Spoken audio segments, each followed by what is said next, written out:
Among the several recurring Saturday Night Live sketches, the exploits of Wayne Campbell and Garth Algar in Wayne's World absolutely ranks among the most popular and often quoted. Since Mike Myers and Dana Carvey first put on the wigs and ripped jeans, these characters succeeded in entering the popular culture.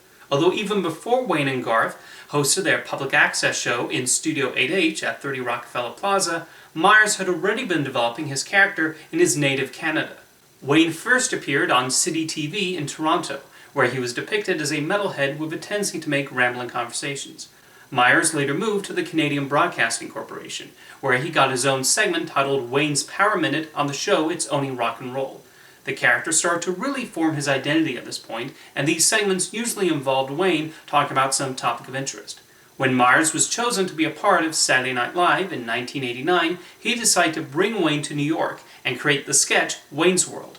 The idea was that he would be hosting a public access show from his parents' house in the city of Aurora, Illinois.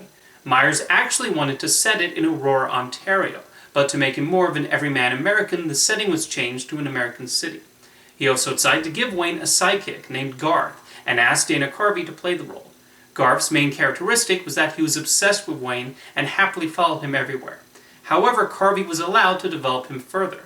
He based his manner of speaking on his brother Brad, and Garth's fascination with technology was also inspired by Brad, who enjoyed tinkering with things and even had a hand in the creation of the video toaster editing software. Each sketch would usually involve Wayne and Garth talking about some topic, whether it was a band they loved or something that was in the news. The main shtick tended to revolve around them making juvenile jokes, like a double entendre they found amusing. They also liked to talk about some celebrity they found attractive, and a few times they would make guest appearances. Myers' knack for creating quotable catchphrases was evident, with phrases like schwing immediately entering the public lexicon. Wayne and Garth also did top 10 lists, with their reasoning usually being something lowbrow, although a bit of sophistication would sneak through. A duo of youngsters spouting catchphrases or participating in crude behavior did seem to be a popular trend at the time. Bill and Ted's Excellent Adventure, starring two characters who also loved rock and roll and said excellent, opened the same year. Beavis and Butthead and Jay and Silent Bob followed shortly afterwards. Well, I think it was more of a case of great minds think alike rather than outright copying, and it's a credit to the talents behind these creations that they were still able to be distinct. Why this was a thing in the late 80s and into the 90s, I don't know, but I think part of what made Wayne's World such a popular sketch on SNL was a certain amount of wish fulfillment. Here are two average but passionate people who had their own television show where they could talk about whatever they wanted. In many ways, Wayne and Garth were precursors to modern YouTube channels, except probably funnier than the large majority of what you will find on YouTube.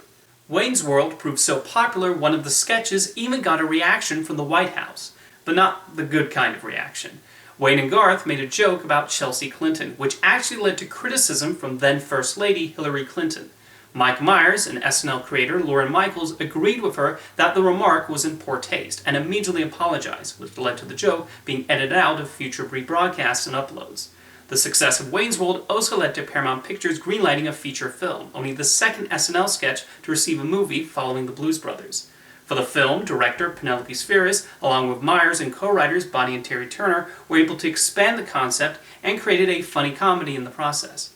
Wayne was given a girlfriend, Cassandra, played by Tia Carrere, and the plot revolved around Wayne's World getting a major television deal. This served as a great springboard for many funny jokes. The concept of Wayne talking directly to the camera was a fun way of delivering exposition, and the fourth wall jokes provide some of the biggest laughs. One of my favorite scenes is one moment where the film mocks forced product placement. What I also like about the film is the friendship between Wayne and Garth. It's just really sweet how close these two are, and Myers and Carvey successfully convey that on screen. Even though Garth is his sidekick, Wayne never treats him as beneath him, and likes listening to and supporting his ideas. Even when there's a brief falling out between the two in the third act, it's very brief, and Garth's reasoning is understandable. Of course, the most famous scene in the movie is the Bohemian Rhapsody sequence.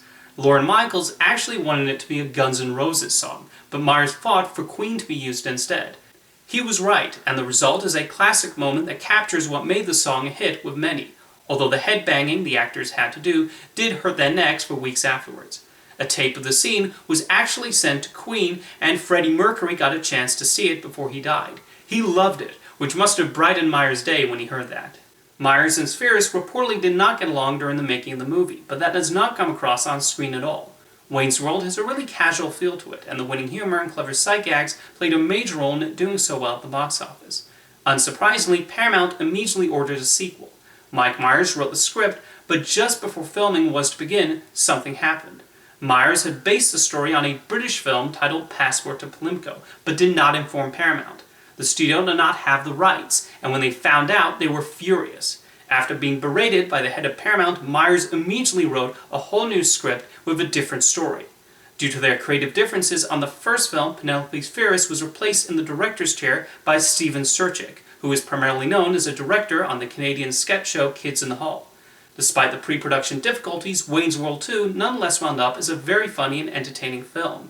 There is a plot involving Wayne trying to put on a big concert, but the movie is really about telling a series of jokes. The result is definitely a wackier film than the first, but no less charming. Garth is even given an opportunity to have his own subplot, away from Wayne, where he becomes involved in a relationship with a character played by Kim Basinger. While the first movie has more classic moments, there are still multiple laughs to be found in the sequel. The success of Wayne's World did lead to a string of movies based on SNL sketches, although almost all of them were critical and commercial flops, with MacGruber being the final nail in the coffin. Even Wayne's World 2 was a box office disappointment, not helped by it costing twice as much as the first, but not even coming close to pulling in the same numbers. Mike Myers and Dana Carvey seemed to tire of playing the characters and decided to take on new avenues. Carvey attempted a movie career which did not amount to much. He also created The Dana Carvey Show with Robert Smigel for ABC, which was very quickly cancelled, although it did eventually gain a cult following. As for Myers, he stayed on SNL until 1995, before coming roaring back 2 years later with Austin Powers.